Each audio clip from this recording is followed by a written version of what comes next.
And there we have it. After feeding the Father Tim statue enough rainbow drops, he now wants a King Tim. Alright, well, how do you get a King Tim? Welcome to the most tedious, exhausting, irritating part of the game.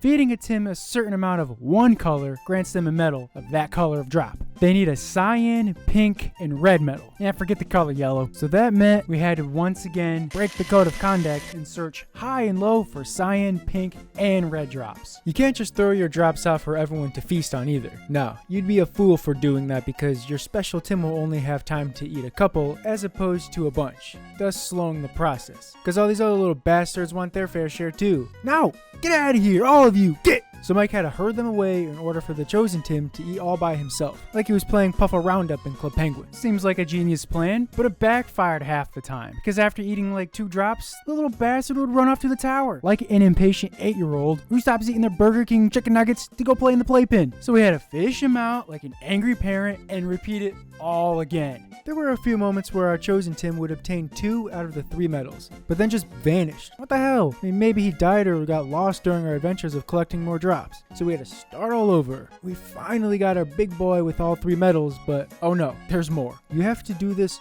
all again. That's right, find another Tim, make sure he's the only one around with the flowers, fish him out of the playpen, search for more drops while making sure one of them has to be fully grown while the other has to be small. So make sure you don't overfeed them. After long labor hours, it was time to breed these lovebirds by throwing the small one at the big one.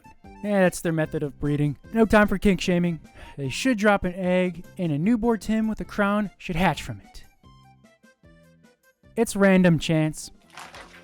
Now, does that mean we have to restart the entire painstaking process? No. Thankfully, we can soft reset till we get it. Even that took forever because we always had to wait for the big one to get off his damn trampoline. Oh yeah, just take your sweet time, big guy. About 20 or so attempts later, the king is finally born. There's more. King Tim has to grow up a bit to the point where we can pick him up. But not too big. We sacrifice him to the father statue where we summon the Ultima Tim. Ride on his back and soar high above the Isle of Tims to a distant, mysterious island floating in the sky where a new power-up awaits. Balan's costume.